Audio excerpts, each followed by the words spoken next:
to coming along to this talk.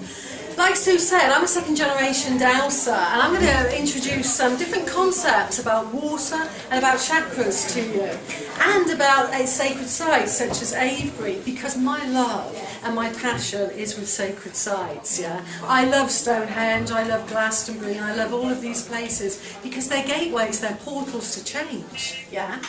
So the types of energies that I work with are like some very famous energies like ley lines. We've all heard of those, haven't we? Linking sacred sites to each other in a straight linear line. That's a ley line. And around some ley lines, like at Avebury, you have meandering currents, yin and yang currents, entwined in that ley line, and they're called Mary and Michael in this area. And to the ancient Chinese, those yin-yang energies that entwine the ley line like a caduceus are very, very powerful. In China, they were called Long Mei, the dragon's breath, the power in the land. And how the ancient Chinese looked at all forms of earth energies and ley lines was in a magical, very poetical way. They imagined that the dragon's breath, like that, was all around you. So when we start to think of earth energies, you think of them rising out of the earth amid you, yeah? And earth energies have colour. They have a rainbow colour. So you know all of the colours of the rainbow, like all of the colours of the chakras? That's how earth energies are. They're a rainbow colour. And if you ever come out on one of my workshops or tours, we'll show you special photography that you can capture these rainbow colours, yeah.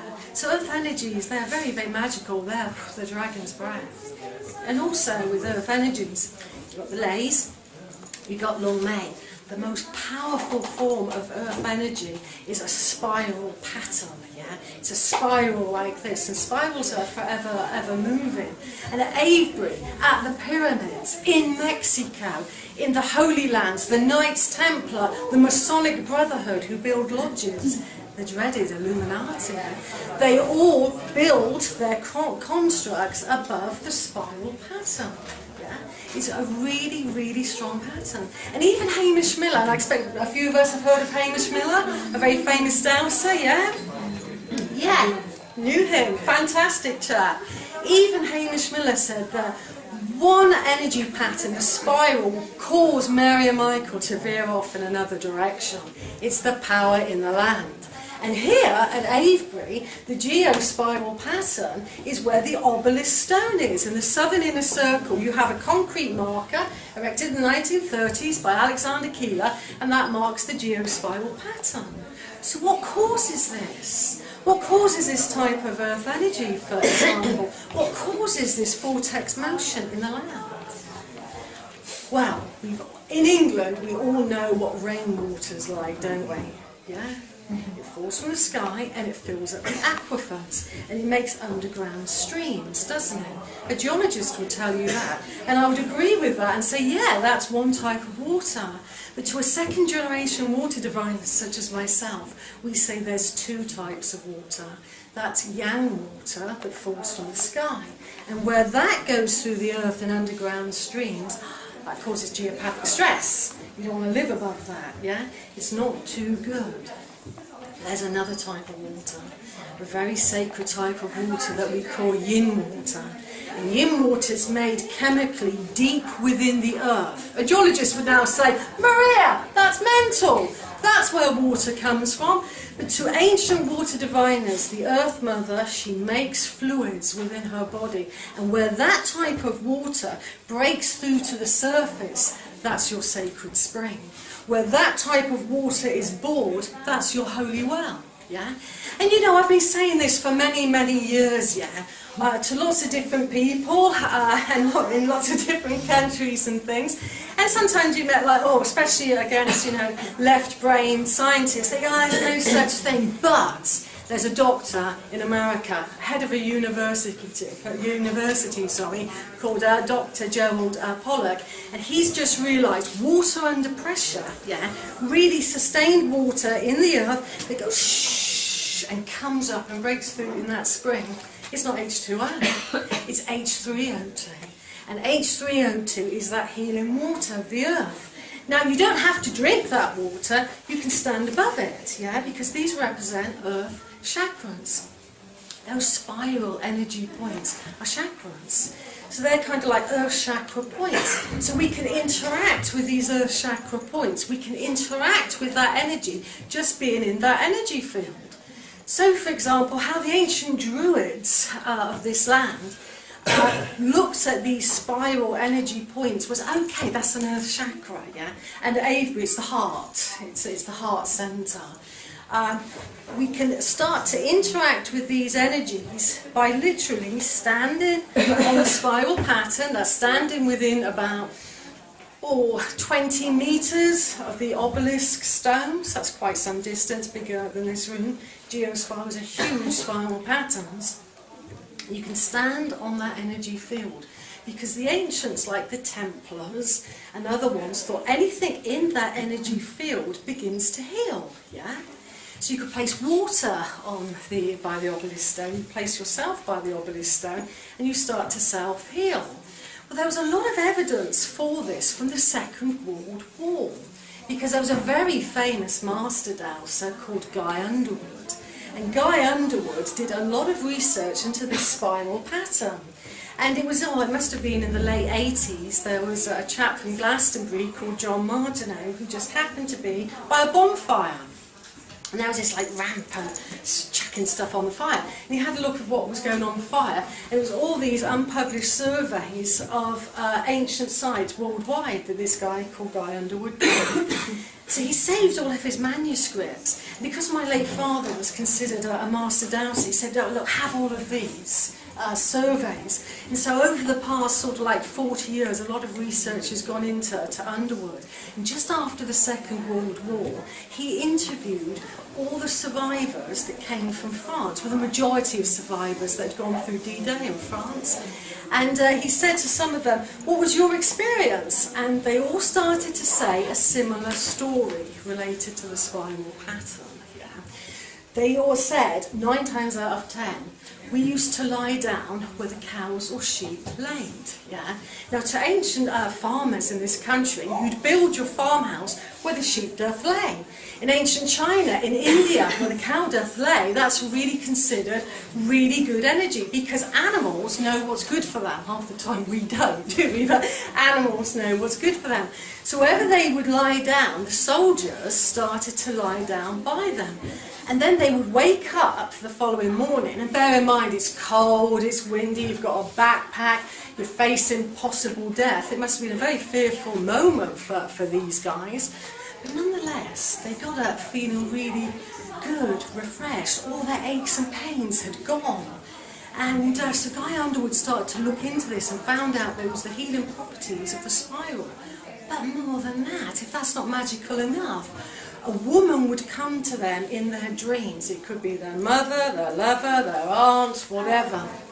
And she would communicate with them that they would survive the war, for example. So it's believed by the spiral pattern, the goddess Gaia can manifest and give you a message. So we can tune into the geospiral chakra patterns and ask for messages. And quite often it is. Now this sacred type of water as well, beneath this spiral pattern, what does water do? What's one of its kind of metaphysical principles? Cleanse. It can cleanse, absolutely, it can cleanse. Anything else? Hydrates. Refresh. Refresh. Yeah, so it can do all of these things, yeah? And also, to add to this, it can have memory, can't it? Water has memory, yeah? So imagine now, at the centre of the southern inner circle here at Avebury, beneath that spiral pattern of where Mother Earth's water is, that sacred yin water, it has memory. So when you go and interact with that, if you set your intent to try and understand the holy history of a site, it will give you that. Yeah? So quite often in meditations that I do on the earth chakras, we connect with the site's holy history. Yeah? And again, 9 times out of 10, people start saying a similar story. about what's happened at Avebury, for example, or at whatever sacred site. So not only do these spiral patterns mark sacred water, they contain the site's holy history as well. And, like you said, they can cleanse. How can they cleanse me then? Yeah, going to give another fact now that geologists and people would probably disagree with. The sacred holy water can cleanse, and it cleanses in a particular manner. What are we made up of? Water. Yeah. What does water have? Memory. Yeah. So I say to people, not only do our brains retain memories of the past, yeah, like when I was 5 or whenever, my body water holds on to memory. And every now and again, if you refresh and replenish your body water, then again you can be having a feeling of being self-healed. So at sites like Avebury, what we can do is we can tune in to that sacred inner water, we can tune into that energy field. Remember Long May? It's all above you, yeah? So earth energy comes out of the ground. It isn't actually necessarily in the earth. And it comes out in a rainbow colour, yeah? Now, we know it comes out in a rainbow colour because other master dowsers have said this, but there's a chap, I don't know if you've heard of Harry Oldfield? Yeah, we've got nods away. Well, Harry Oldfield, for those that don't know Harry Oldfield, he developed a filter to go over a camera, yeah? And he claims that that filter can capture earth energy, yeah? Or any type of energy, actually. So I'm quite specific when I go out with people. The energy's here, it ain't there. The energy's here, it ain't there, sort of thing. So he said, can we go to Wayland's Smithy, because there's one stone that has energy, and I'll tell you how stones become empowered with energy in a moment, and it isn't over there. So he took a series of photographs, and the energy came out in the chakra colour sequence. It came out in red, right the way up to purples, up the stones, which is like our chakra system, isn't it? So all of this colour is coming out of the ground. It's coming out of the ground from these earth energy points that can heal and refresh us. So we have evidence for this. We really do have a lot of evidence. And the amazing thing as well, we decided to film, you see, earth energy doesn't pour out of the ground like that. You know, like a dolphin swims through the seas, doesn't it? Well, earth energy can do that as well. Earth energy will come out of the ground, it will travel over the ground, it will go in the ground, causing what's called a nodal point, and then it will come back out of the ground, a bit like that dolphin swimming like that. So we decided to take photographs where the earth energy came out in the colour chakra sequence, red to the violets, and where it goes in the ground, it takes the beautiful violets and reds down into the ground as well. So imagine this colour sequence happening all around us. So, what I would say to you guys to interact with earth chakras is go out to Avebury, go out to the southern inner circle, kick off your shoes if the weather's nice, you're not going to get too cold feet, stand within its energy field, yeah, and make a connection to the earth, yeah, make a connection between your own kind of body water and the vast amount of water, that sacred water be up in the ground. You can do this in an easy way, like imagine a cord, you know, like to ground yourself in a meditation. Imagine a cord going deep, deep, deep into those waters, yeah, way, way down, and it's anchoring you, yep, into the geospiral, it's anchoring you into the meditation. Now how the Druids would see things is they see beneath your feet is Earth Star Chakra, yeah, I'm sure you're familiar with that. So imagine that that's the earth, and from that cord visualize a golden sphere of light, because whenever earth manifests light, it tends to be an amber colour. So imagine that from that cord connecting you to those deep waters as a beautiful amber light, and it's coming up and it's going to make a connection with your feet, yeah? Just do that with your feet and feel that connection, and your feet might tingle or they might get a bit warmer, or for some people they might feel a bit cooler. You make that connection. Now imagine that light is going to come up through your body now, yeah? So the amber light is going to fill up your legs, and it's going to come to the next element. We've had earth, it's going to come to water here, because the ancient Druids saw this base chakra as being water, because it's a sexual centre, which is fluid. Babies are born through the birth process in fluid. We're not solid beings, we are truly fluid. Mother Earth isn't solid, she's fluid. So you come up through this element here of water, and you really start to imagine your whole body waters being cleansed all around this area, all with the amber light. And in gratitude, you know, just release any memory that you have of bad sex, for one. Anything like that, anything to do with that center. We've all had those oh crap moments. And let all of that go, you know, with love as well, and with gratitude, and with, you know, a smile. Let it go into the waters. Mother Earth will take that. She'll take away your pain, and she will refresh you. You just got to do that and trust in the process. So spend some time around there. And the Druids, they kind of then didn't say, well, then we don't have to go through our navel, and we don't have to go through our solar plexus. They go straight to the heart. You've got earth with the feet, you've got water here, and then you go to fire of the heart, yeah? And again, so you let the amber light go up through your system to your heart. Now let that amber light now burn bright, burn beacon bright, because it's the illumination of that fire. And start to cleanse all of those emotions and stuff that you had when you were a kid, you know, oh, and she pulled my hair and stuff. Anything that comes, let it go into the deep, deep waters of the earth. Replenish your whole energy system like that. And you really do feel, when you work with the heart centre, and you're working with Gaia's heart centre, power. Because by yourself working with chakras, yeah, you're empowered. You are, of course you are. You're doing meditation, but work with a planetary chakra. You have the might of Mother Earth. You have a planetary body that's 4 billion years old. And I think I'm old. That's a planetary body, 4 billion years old, with all of that knowledge and all of that grace, and we are her children. So bring that up with love and let anything go.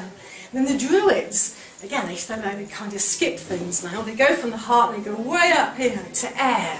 Yeah, this is the element air. So all these chakras up here from the throat up, they represent the element of air. Yeah.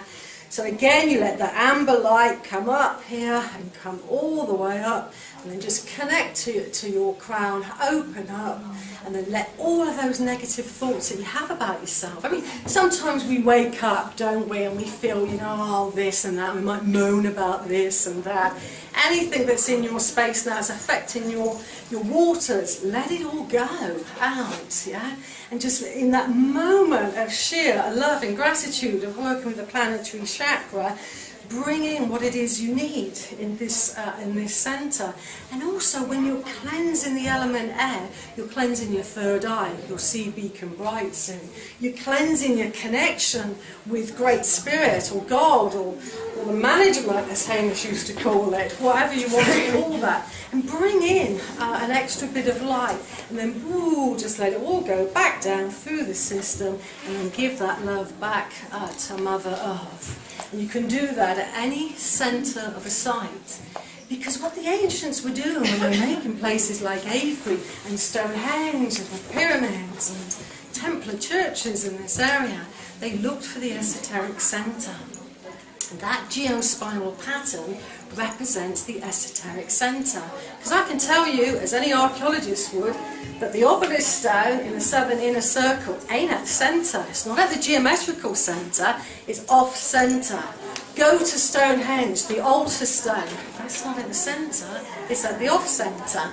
Now my mum, she loves watching Downton Abbey. I don't know if you guys watch Downton Abbey, but I'll tell you how the poshies and the Masons and the Templars would look for the esoteric centre. You know, when you go to a stately home, you go down a sweeping drive, don't you? It's going to the esoteric centre of their land. Yeah? It's symbolic. The esoteric centre of your house is important. Yeah? It's how, you know, an esoteric, old-fashioned occultist would gain their power. You go to the esoteric centre. So at Avebury, esoteric centres are marked by these spiral patterns, yeah? But in your own home, you can create sacred space by imagining the esoteric centre of your house, off-centre, never the geometrical centre, near, by imagining that you're putting that spiral into the ground. Do you see what I mean? Anchor in those energies, do it with power, do it with authority. And that's why stately homes always in the esoteric centre of their land. The ancient Chinese heard they're good at feng shui or feng shui, depending how you pronounce it. A Chinese man told me off for saying feng shui, no feng shui, I have to say feng shui. So whatever you want to call it, I say tomato, you say tomato. Peking, their ancient capital, that was in the centre of their esoteric country. Do you see what I mean? It's all very, very symbolic. So you do that in your home and empower, literally empower your home. So anyway, we've got all of these wonderful patterns, we've got these spiral patterns. What happens when you put a stone into it? What happens when you put a church over the top of it? What happens when you put a pyramid over the top of it? Magic, yeah? It comes alive. And it comes alive in such a wondrous way, it's incredible. You've got the spiral pattern, yeah? Let's just say that for argument's sake. It's marking the esoteric centre, it pushes energy out. You put a stone into it, yeah? One of the Avebury stones, you can't get better than that, can you? An Avebury stone. You put that into the pattern, the stone starts to behave in a particular manner. And it does so by absorbing the earth energy, yeah? Because a stone's rooted into the ground, isn't it? And it comes up. Say we've got, do you know how far down the stones at Avebury go? No? It's a third again. It's the length of my leg, most of the stones. Just that. Now imagine you're at Stonehenge with a trilithon weighing 90 tonnes all in all, and it's down that. That's how clever they were at engineering skills, yeah? Yay for the ancestors. So you put the stone into the ground and you plug it into the earth energy pattern. It starts to absorb the energy up, and it does in 7 bands. Imagine a band like this, going through my chakras, yeah, and going round, and kind of spiralling round me to create an energy band, yeah. Put the stone into the pattern, and you create 7 bands of energy, representing megalithic chakras, yeah. 2 are below ground, base chakra and navel, and all the rest are above ground. Now, the ones that are above ground, there's 5 above ground and 2 below, yeah? And these are very, very powerful. Get a dowsing rod, bang, gets the rod going. I take people out that have never touched a dowsing rod in their life, yet I show that, and little kids as well. Kids are brilliant, they pick it up, and you find these energy bands. You can find them with your hands as well. The second energy band above ground does something truly amazing. It sends an electromagnetic signal to the next stone, to the next stone, to the next stone, creating a matrix like a spider web on the inside of a stone circle, because all the stones are communicating with one another, for example. Oh yeah, some people might say, talking, stones talking, energy bands. Is this woman for real? Yeah? Well, I come from a left-brain archaeologist qualification, but I've come from a family of mystics, yeah? So I kind of do that. So I was very used to archaeologists, because I used to do tours with an archaeologist.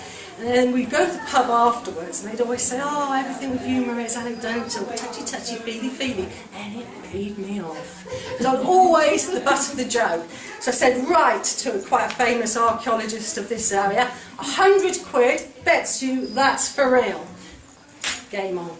So I said, right, we go to Oxford University, we get a team with us, we get some electromagnetic testing equipment, and we're testing once and for all to see if those stones emit energy bands, yeah? And they said, what, because your dad said so? 100 quid, game on. So we got the laptop, very intelligent people.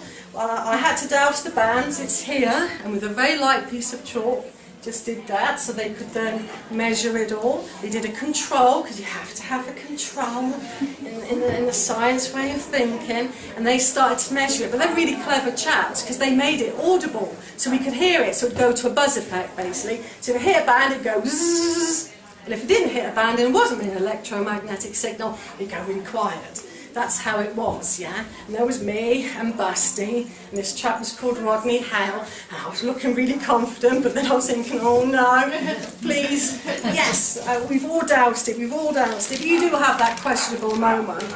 Anyway, they got the equipment, and I doused the energy bands, and they got it, and it went zzz, literally, yes, like that. Then it went dead quiet, and now they're starting to look around at one another, and then it goes zzz. So of course my confidence is building up now, thinking, yes, I go, oh, the next one should be really loud because it's communicating to the next stand. And it was magical, it went zzz, like that, and they said, oh, we've got to do it again. It could be something wrong with the equipment, it could be this, it could be that. So I said, come anytime, meet me here at any time, and you can do that. And they did. They did it several times, yeah. And it came out, they do what's called a statistical t-test. Try saying that after 2 stellars. They do this test and it registers whether the percentage is real or not. And it came out 99.9% that there's electromagnetic signals coming out of those stones where they're rooted into the ground, yeah? Maria got 100 quid and several pints at the pub and no taking the mick out of afterwards, which was really good for me. But more than that, they decided to go away and analyse those signals, yeah? Because a signal gives off a Hertz frequency, yeah? And the Earth itself gives off what's called the Schumann resonance. It's 7 Hertz all of the time. That's Mother Earth's heartbeat. It's 7 Hertz, yeah?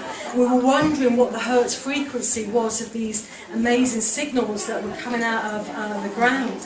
And it was wondrous because they said it's 18 Hertz. And I said, oh, I knew what that meant. Oh yeah, 18 Hertz, yes. And they said, do you know the implications of 18 Hertz? Well, not really. And they said, we hear at 20. Yeah? So it's just below your audible ability to hear. And then, of course, I had this eureka moment. I said, what if our ancients had, well, they didn't live in a polluted environment, for one. What if they could hear the sound of the stones? Yeah? And the Aborigines always said song lines, didn't they? Yeah? So I think, undoubtedly, not only is earth energy, that rainbow colour coming out of the land, you can hear, well, if you have exceptionally good hearing, you could hear it. So earth energy you can hear, and you could see, should you have those abilities. So what does this mean when I stand against a stone then? When I'm stood against these chakras, what on earth could that mean? What it means is, as you're standing against the stone, yeah, and you lean against it like that, and we've done some extra tests for this, it's seemingly that if, say for example, my solar plexus is out of balance, yeah, more of that colour energy, yellow, like the sun for example, seems to accumulate around that area. Because we did some tests, yeah, where they put in, I think it was something mad, like 500 metres of copper round in these coils for me to lean on the energy band like that, and then to move away to see what happened, because they're starting to get interested now, because these are electromagnetic signals. So I did that, and you couldn't wear any metal, you know, it was all control and that sort of thing. And what they found was, this type of energy coming from the megaliths stays with me long after I've interacted with the stone. And it stays with me for about 4 days. Now in Europe they were using Kirlian photography, which measures electromagnetic signals, not the colour around you, you know, really strong Kirlian photography. And what they found was you interact with the stones just for 3 minutes, a couple of minutes, and that energy will build up in your aura for 4 days. So you touch the stones for a little while, you take that part of you away with you as well. And I think that is incredible. Yeah. And we thought, wow, let's check on the time. Then, as Basti, he's been with me today, we decided to do some other experiments, because I met a Tibetan Lama, which comes to Avebury once a year actually. He's an amazing guy. He has a healing day, and if you want to go along to have healing, you see this Tibetan Lama. Life doesn't get better than that, does it? And so anyway, Basti booked in because he had cancer at the time and wanted some healing, and I thought I'd book in as well. And but I didn't want to know about healing. I wanted to know how in ancient Tibet how did that alarm? I think they moved the stones from Stonehenge and to places like that. And that was my question. I was all geared up for that. And so I asked him, how do you think they moved the stones to get them to Stonehenge and Avebury? And he just said, well, in my tradition, they contact the genie of the stone. And the genie of the stone is like its spirit, yeah? Its persona. And you tap into the genie. So I thought, wow, that's great. How do I tap into the genie? How can I do this? And it took many months of things, and things weren't working out, and we couldn't relate to them.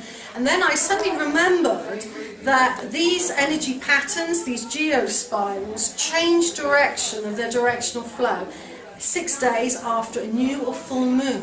Not at the new or full moon, but 6 days afterwards, which is quite interesting because our Druid ancestors would always start their kind of new year, for example, 6 days after the spring equinox. Yeah? It would always be on the 6th day. Pliny records, and as does Caesar, that the Druids would only collect mistletoe 6 days after a full moon. It was always the 6 days. And these were masters of nature, so they clearly identified with the geospiral pattern. So I thought, yeah, 6 days, that might be the key. And what we experienced at places like Stonehenge, when my dad was alive and I used to do tours with him, that's when you could touch the stones at Stonehenge. Leave the security guards now. You pay your $21 to go, 21 quid to go into Stonehenge, and you're not allowed to touch the stones anymore. It is an outrage. So when I take people into Stonehenge, I've learned a canny way where everybody can touch the stones. We spiral in, yeah, so they're seeing you spiral in, but we're touching that side of us with every single stone at Stonehenge, so we spiral in. They don't cotton on to that. But anyway, we were at Stonehenge, and we were saying interact with the third band above the ground, which is on a stone. For argument's sake, it could be down here, it could be up there. It's like that. You put your feet apart like this, 6 days after full moon, and you'll feel a force do that to you, or a force that pushes you into the stone, and then you have to kind of get off the stone like that, yeah? It's a key point, chakra point on the stones, for example.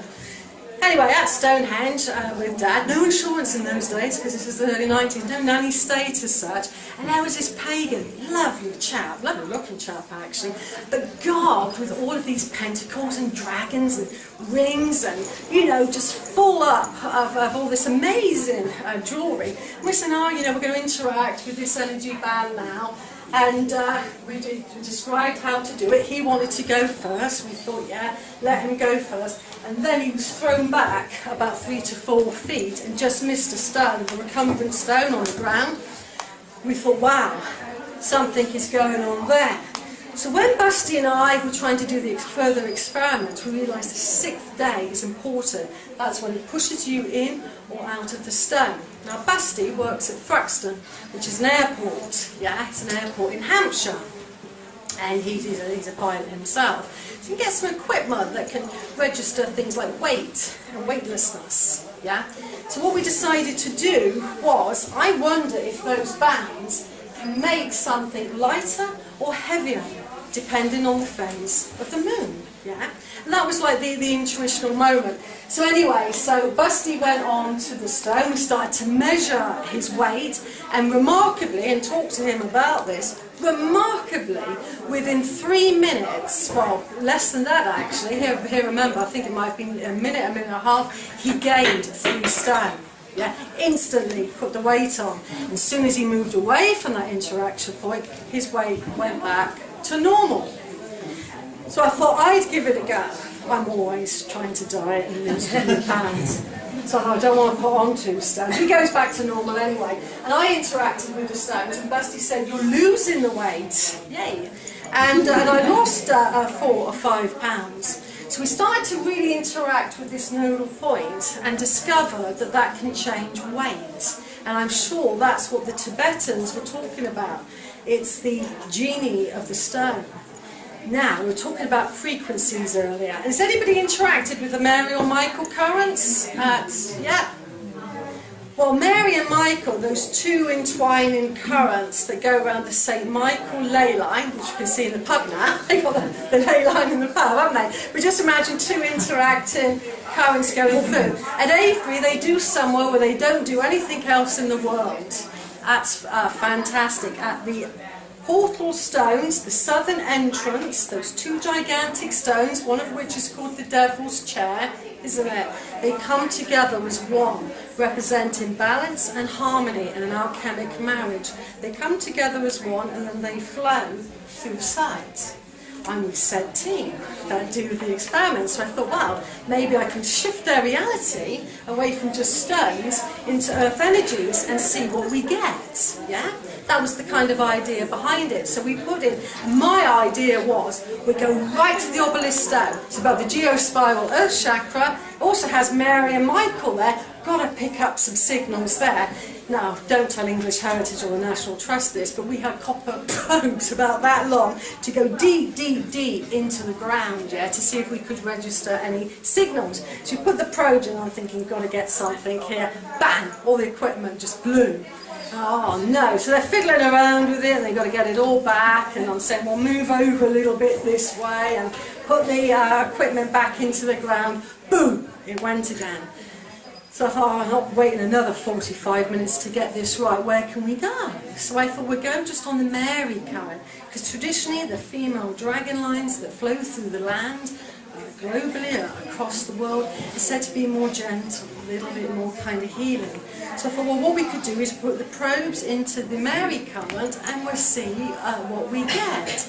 So they did that, they put the probes in and they did, I think it was something like a 40-minute test, and they have to do their control on one point, they have to do another control on another point, and they did all of that, took it back to the lab, then got in contact with me and said, my God, we've picked up on the frequencies of the Mary current. Yeah, I thought, oh, this is just fantastic. And the remarkable thing was, when we began to analyse these frequencies being emitted, you always have that 7 Hertz Schumann resonance. You know our brains give off Hertz frequencies. We have alpha, don't we? Around about sort of 7 Hertz relaxation, that is, and we have higher Hertz when we're mentally thinking things through. So we can have quiet moments and we can have moments of brain activity, which goes from beta, alpha, anyway, it's just all different frequencies of how you think. Well, the earth energy currents reflect our minds. Yeah? So when you have an earth energy current, it's reflecting everything you have in your brain. So when you kind of walk to the centre of an energy current, and it has to be the kind of centre, your brain waves actually go into relaxation, we discovered, through the harmony of the earth energies being emitted. And I thought, you know, that is remarkable, that Gaia and her energy lines, her meridian lines, her chakra points are identical to us. We are truly Gaia's children, and she is truly our mother to reflect this. And then we kind of had a moment. I was talking at a lecture, I can't remember where it was, I think it was in Glastonbury actually, and there happened to be a chap talking about the Bosnian pyramids that I called Sam. And there are these pyramids that were discovered in Bosnia and things like that, and he'd done all experiments similar to mine. And he gave me that eureka moment. He said, you know, I was on about the frequencies. He said, oh, it's 25 Hertz there. And I said, well, what does that mean? And he said, you don't know what 25 Hertz is, Maria? No, I don't know what 25 Hertz is. Please tell me. And he said, it's the frequency of levitation. Yeah? So I think that the stones could have been moved because they're interacting with its chakra point there, and if you have an energy current at 25 Hertz or thereabouts, you could levitate something as well. So I think it was the earth energies and the stones combined, just like the Tibetan Lama said, that combines together to make movement. So when we look at the landscape, and when we look at an ancient site like Avebury, for example, we can see that the stones have chakra points, and the earth has these amazing chakra points. And commonly, you have either a 3.5 coiled spiral, which is a base chakra. If you look to ancient Hindu drawings, it will start coiling up, won't it, with 3.5 coils the base chakra. Have a look at some old pictures of that, and it will come up the system. So quite often you have 3.5 coils, which is depicted in places like Newgrange in megalithic artwork, for example, and these would represent the base chakra. 7-coiled energy geospirals, they represent the heart, or the higher heart. Yeah. Because quite a lot of people are talking about the higher chakras now, aren't they? Turquoise for the higher heart, for example. So these energies can literally interact with us when we go there. So when we go to Avebury, we can talk about the heart centres. Yeah? Oh, excuse me, that was a gulp then. Serpent Mound in Ohio, for example, has 3.5 coils. That would be a base chakra type of monument. Some monuments have more than one. They can be base chakra, solar plexus, heart, solar plexus. And they're ever so easy to divine. You know, these are such powerful patterns, these geospirals. They're much more powerful than Mary and Michael. And that's why Hamish said it was the blind spring, the underground water that caused Mary and Michael to veer off. You literally just need a dowsing rod, an open heart, and be able to move a few steps. And if you do that at Avebury and you start off at the centre of the geospiral and you just walk a few paces, the force of that underground yin water makes your rod go bang, and it'll bring it back like that. It will literally sweep like that. And that's how you would identify the chakra point, and also how you would identify Earth's healing waters. So, I hope that when we look at ancient sites now, because the theme of this talk was chakras, wasn't it, that we can view places on the planet of exceptional power, of exceptional force, like Avebury, because make no mistake, the world's largest stone circle, sited at Avebury, was for global significance, just like Stonehenge is a site of global significance.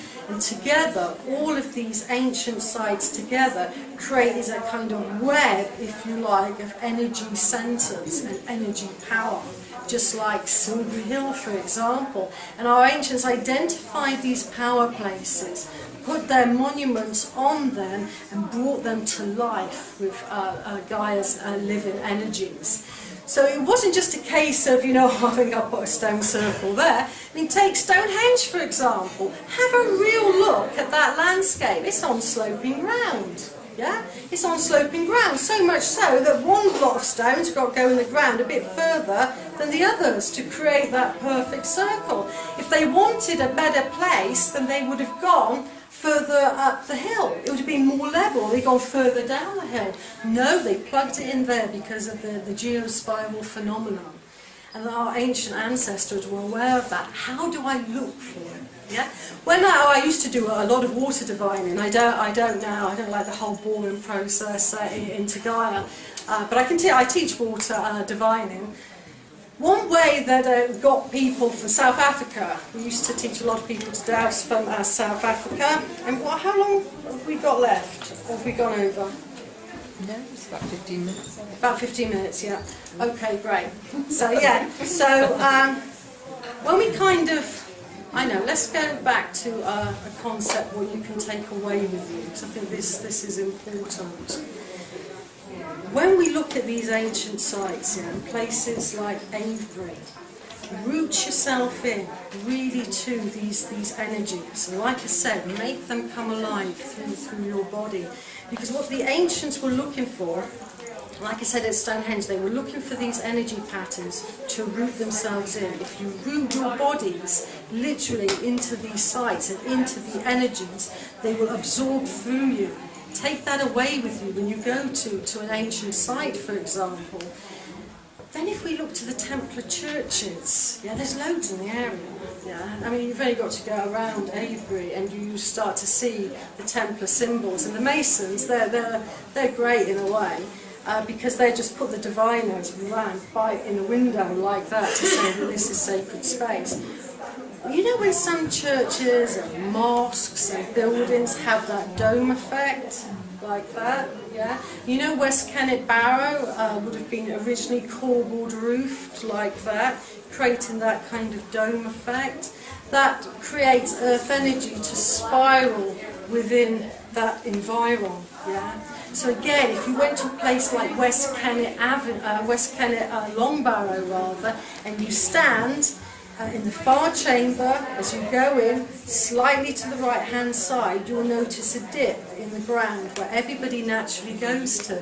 Because again, people will go to where they feel they should be. So at West Kennet they tend to do this, and you see a little bit of dip like that. That's because again, you're on a very strong vortex spiral pattern, not necessarily geospiral, it's a different type of spiral, but nonetheless you're on that spiral, which then imbues the whole building. But as we mentioned at the very beginning, Lung Mei, the dragon's breath, is all around you, so you absorb it. Do you see what I mean? And really with your intent, get the energies to absorb in really deep inside you, right the way down to the cellular level.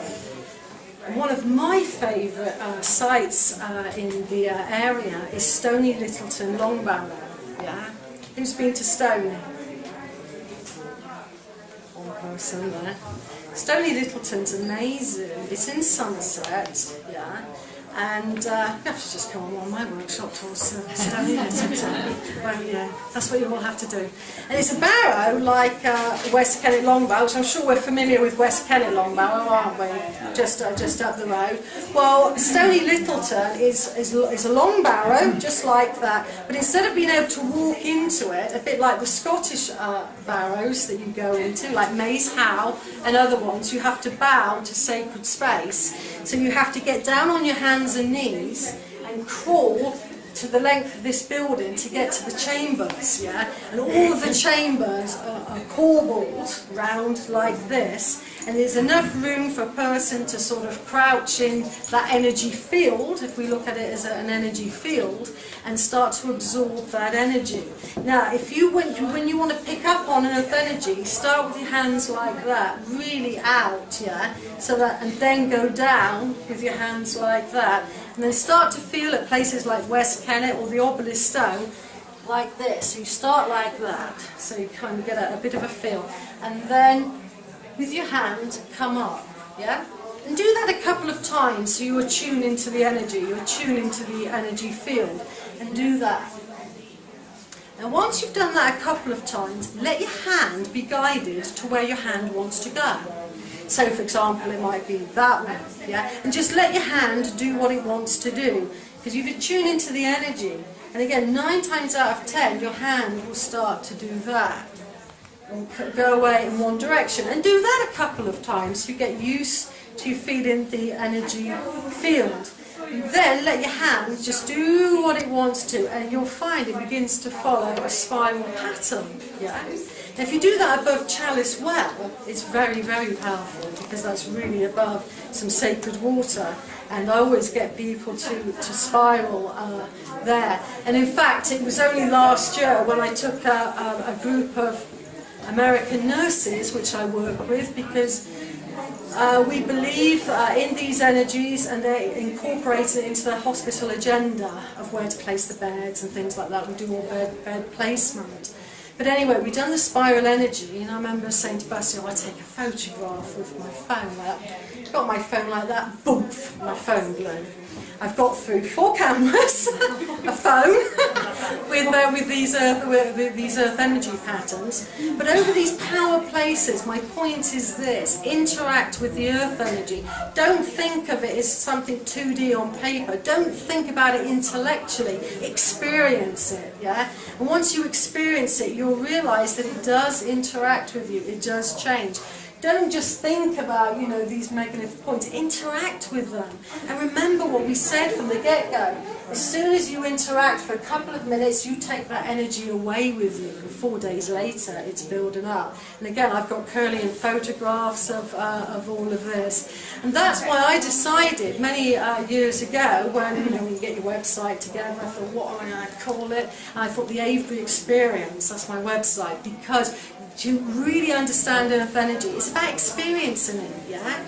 And then the amazing thing is you can start to measure people's auras. So say, for example, I doused your aura. I'm sure there's a lot of dowsers here. And let's say on average, normally an aura is about there. Once you interact with the megaliths, once you interact with the energy field, it takes you out there. Yeah, and what I do as well, and again you can all do this, you can all make a healing remedy, you can all take something from Avebury away with you, because this is a gift to mankind, this was a gift from our ancestors to us. So what I love to do is I take a bowl out with me, some mineral water, yeah, non-carbonated, not fizzy stuff, and over that geospiral pattern, because it's said to be all cleansing, all healing, all purifying, yeah, like it'll purify your body water, it will purify any other water, it will make that water holy. Put your water in that, always ask of the Mother, ask of Gaia to imbue that water with their sacred healing, geospiral, vortex energy, or say it in your own words. Leave it for the minimum of 20 minutes or douse to see how many minutes it should be on there. And take that water, put it back into preferably a glass bottle if you have it, or nanny state, might say, don't say glass, you'll cut yourselves. But ideally you want it in glass, put that in, go home, fill it up with a little bit of vodka, a little bit of brandy to act as a preservative, and that's a healing remedy. Yeah, and then just take a few drops, or again, not allowed to say that anymore, can't take anything in orally, nanny state. So to be PC correct, you're supposed to put it into your hands like that, and you put it into your chakra system. Yeah, I mean I take it orally. I don't mind that, it's sacred water. That's another thing we can do at these sites. And I've spent many years working with these healing energies of the chakra points, healing energies of remedy systems, and I'm having my next workshop, if you're interested in doing this together as a group, making remedies, going to every single PowerPoint at Avebury, Knoll Down, so that's a very important area, West Kennet Longbar, another very important area, where we make remedies. We make a whole remedy kind of medicine kit, if you will, and that's on May the 10th. But I've got some leaflets, if anyone's interested, that you can go away with. But the idea is, behind all of this, these amazing chakra points, look what they can do. They empower the stones, they can cleanse us, we can make remedies. They have sound, they have colour, they have a life and a spirit of their own. And for me, Avebury is the amazing feminine healing place that I have been to, and I've been to a lot of sacred sites in a lot of countries. And for me, this is such an amazing place, and we should be thankful with gratitude. It's just over there, isn't it? It's just over there. And when we live nearby. So, bringing this talk to a close, I hope that I've shown you maybe a little bit something different about water and about sacred sites, how you can work with the chakras, the sacred sites, and how you can make remedies, because this is a healing place. It's a glorious place. It's Avebury. Thank you.